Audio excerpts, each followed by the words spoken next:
You open your eyes in the morning. Remember you need to pray, and when you start talking to God, it feels like there's a bronze ceiling above your head. The words come out, but they go nowhere. You open the Bible, read 3 chapters, close the book, and 5 minutes later you don't remember a single thing you read. You go to church on Sunday, everyone with their hands raised, everyone crying, and you're there, standing, wondering what's wrong with you. Why does everyone seem to feel something you don't feel? Why does God seem so close to the person next to you and so far from you? And then you leave church, go home, and start doing the math. How long has it been since I truly felt God? Did I do something wrong? Am I not a true Christian? Has God given up on me? I want you to hear one thing before anything else. You are not alone in this. There are millions of Christians feeling exactly what you feel now. And there's a story in the Bible, a story you may have even heard, but that no one has ever properly explained to you, that answers exactly what's happening to you. It's the story of the Ark of the Covenant, and almost no one connects the dots between this ark, which disappeared more than 2,600 years ago, and your prayer that seems to never reach the ceiling. But when you connect those dots, something changes. It doesn't just change what you understand about the Bible, it changes how you pray tomorrow morning. So stay with me until the end, because I promise you'll leave this video breathing differently. Before I continue, if you identified with what I just described, do yourself a favor. Subscribe to the channel. Here we take those things you hear your whole life in church and never really understand and translate them into Portuguese that makes sense in your real life. No beating around the bush, no complicated theology, no clickbait. Subscribed? Great, let's go. First, I need to clear up a confusion that many people have, and there's no shame in having it. There are 2 arks in the Bible. Noah's Ark, that giant boat that saved the animals from the flood, and the Ark of the Covenant, which is what we're going to talk about now. They are completely different things. Noah's Ark was a boat. The Ark of the Covenant was basically a chest. A wooden chest covered in gold inside and out, about 1.5 meters long. It wasn't big. You can imagine it roughly the size of a small sofa. But the size didn't matter. What mattered was what this chest represented. I'm going to give you the most important phrase in this video, and I want you to remember it. The Ark of the Covenant was the physical address of God's presence on earth. Stop. Read it again. The Ark was the address where God lived. When the Israelites wanted to know where God was, they looked at the Ark. When the priest wanted to speak with God, he went to the Ark. It wasn't a symbol. It wasn't a metaphor. It wasn't a pretty reminder. It was an address. Like when you want to talk to someone, you go to their house. The Ark was God's house on earth. Inside it were 3 things, and I'll come back to those 3 things later, because each one explains a different struggle you're going through right now. But for now, hold on to this idea. Ark equals God's address. Now comes the problem. If the Ark was so important, if it was literally where God dwelt on earth, why did it disappear? And it didn't disappear just any old way. It disappeared without explanation. The Bible recounts many things in detail. It tells when the Ark was captured by the Philistines. It tells when it was returned. It tells when King David tried to bring it to Jerusalem, and a man named Uzzah died instantly because he touched it the wrong way. The Bible tells everything, but then, about 6 centuries before Jesus was born, the Ark simply disappears from the text. The Babylonians invade Jerusalem. They make a detailed list of everything they stole from the temple. Gold, silver, utensils, everything noted. The Ark isn't on the list. It wasn't stolen. It wasn't destroyed. It wasn't hidden with an explanation. It just vanished. And this is where most people stop. You search this question on Google, on YouTube, and 50 channels give you the same answer. It's in Ethiopia. It's in a cave. It's buried under Jerusalem. And then there are people who go to the comments and reply with Revelation chapter 11, verse 19, saying that the Ark is in heaven. End of story, next topic. Look, I'm not here to say that these people are wrong. The verse from Revelation exists, and it does say that John saw the Ark in heaven. But I want to ask you something with all sincerity. Did knowing where the Ark is physically change anything in your week? When you woke up sad on Monday morning, did discovering the Ark's location help you? When you fell again into that sin you swore you wouldn't repeat, was it the ark's location that comforted you? It wasn't. Because the right question was never where the ark is. The right question is why God let it disappear. And that question has an answer that changes the way you will pray tomorrow. Here's the point I wish someone had explained to me when I was 20. God didn't lose the ark. God changed its address. Let me give you an analogy that will stick in your head. Imagine you work for a company that's growing rapidly. For years, the company operated in a small 2-story building downtown. Everyone knew the address. Clients went there, employees met there, that building was the company. Then one day you walk past the building and it's empty. Windows closed, for rent sign. And you think, wow, did the company go bankrupt? No, the company didn't go bankrupt. The company grew so much that that small building became too small. They moved to a building 10 times bigger on the other side of town. The old building being empty isn't a sign of failure. It's a sign that the company no longer fit there. That's exactly what God did with the ark. For about 1,000 years, God's presence had a fixed address. It was the ark, inside a room called the Holy of Holies, inside a temple in a city called Jerusalem, in a country called Israel. If you wanted to get close to God, you needed to go there. And not just anyone could enter. Only the high priest, and only once a year, for fear of dying on the way. That was the system. And the system worked for as long as it needed to work. But God had a bigger plan. He didn't want to stay forever in a golden chest inside a closed room that only one person could enter once a year. He wanted to live with you, inside you, and for that to happen, the old address needed to be emptied. The ark wasn't lost, it was retired. God was preparing the change. And when Jesus arrived and died on the cross, the Bible tells us that the curtain of the temple, that enormous curtain that separated the Holy of Holies from the rest, tore from top to bottom at the exact moment Jesus died.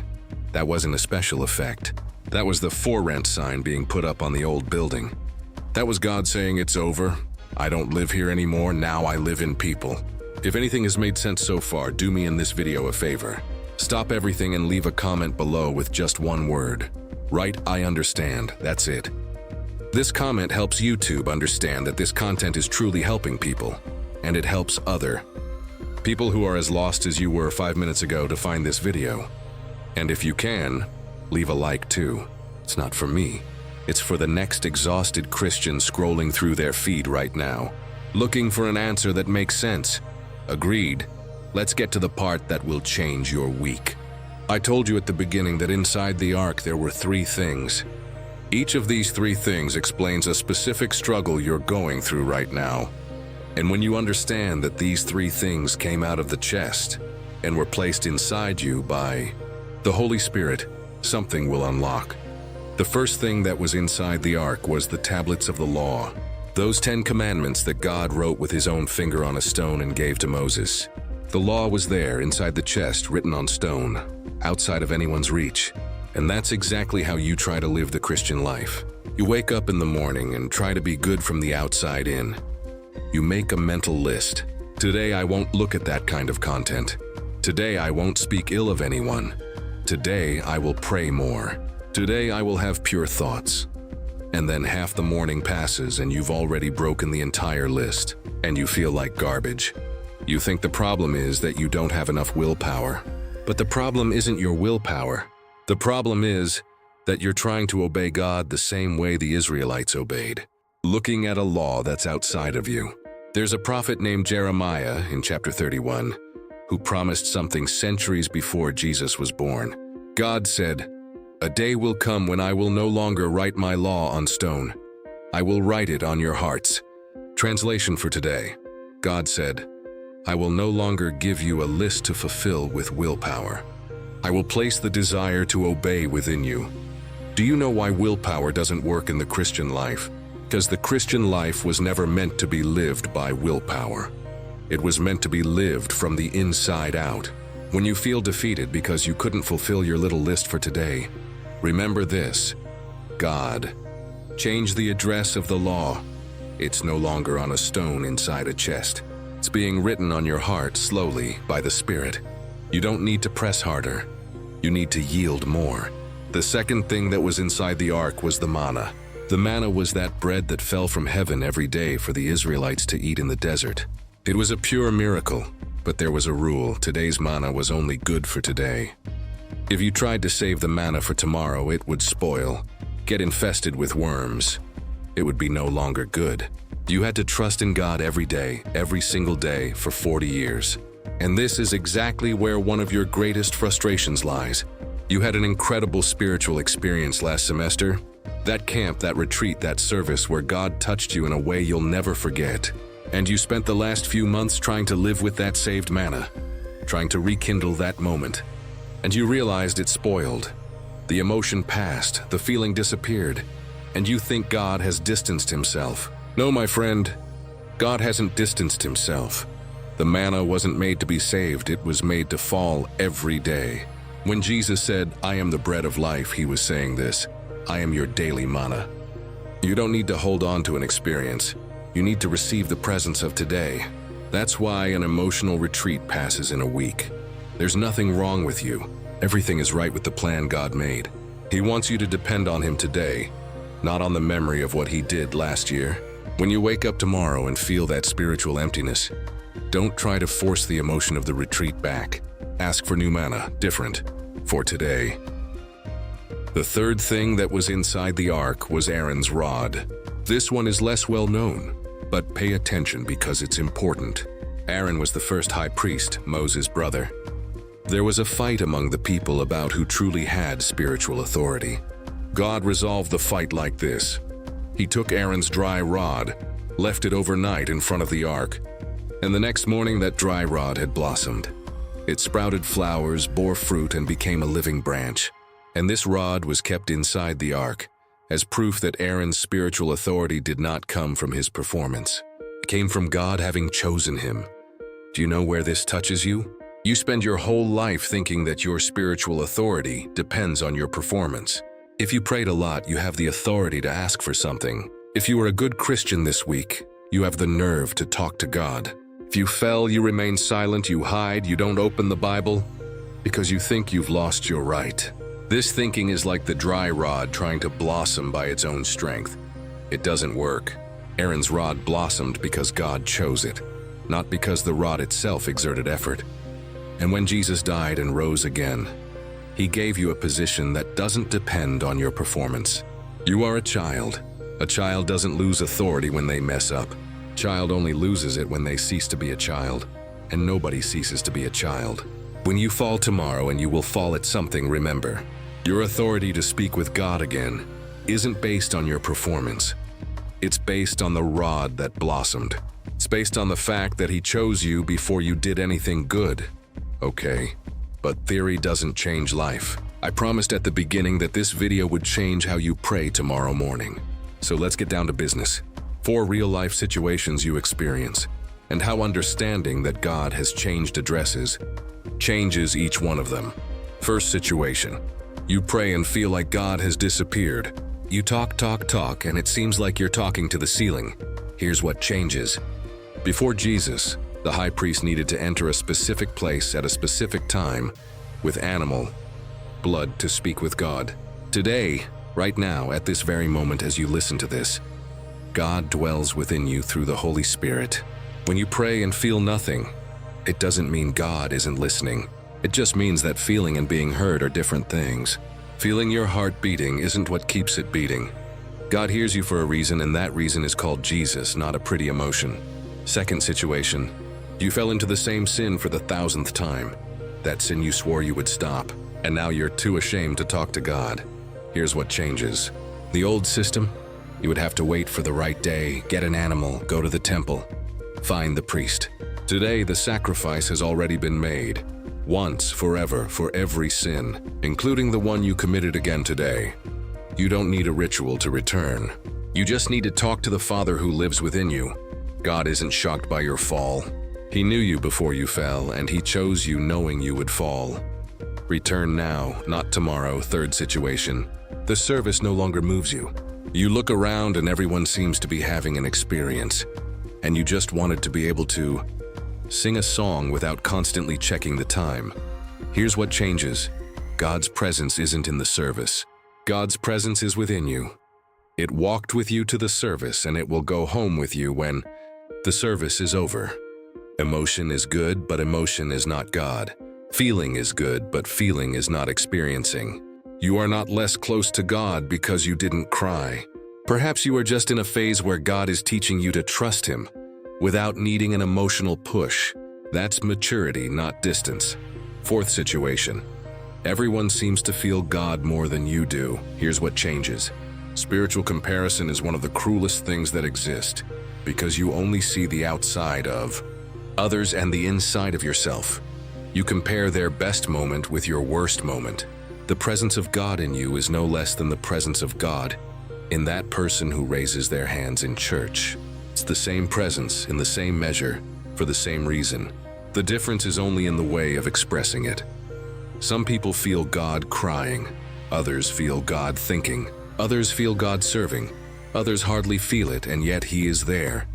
You are not defective, you are just different. I want to end with a phrase I want you to take with you this week. And when you wake up tomorrow feeling that bronze ceiling again, you'll remember it. Here it is. You're not looking for God's presence. You're learning to notice that it never left. The ark disappeared because the address changed. And the new address is you. It's not a pretty metaphor. It's the most real thing in your life right now. When you pray tomorrow, don't try to reach God up there. Recognize that He's already here inside. When you read the Bible, and it seems like dead letters, remember that there's someone inside you who wrote the book, and He explains it from the inside out if you ask. When you fall, remember that the branch that blossomed wasn't yours. It was His, and it blossomed before you did anything to deserve it. You're not far from God. You're just unaccustomed to noticing that He's near. And noticing is something you learn with time, with practice, with patience with yourself. It will work out. You will learn. And while you're learning, He's living in there with infinite patience, without moving, without giving up, without changing address again. If this video helped you, do two things for me before you leave. Leave a like, and write in the comments which of the four situations at the end touched you the most. The prayer that seems to hit the ceiling, the repeated sin, the emotionless worship service, or the comparison with others. I read all the comments, and the theme that appears most often I turn into the next video with more depth. And speaking of the next video, there's a video appearing on your screen now that's a natural continuation of this one. I explain exactly how the Holy Spirit works within you every day, without mystery, without complication, with simple solutions for this Christian struggle you're experiencing. Click there, watch it, and we'll continue this conversation. See you there.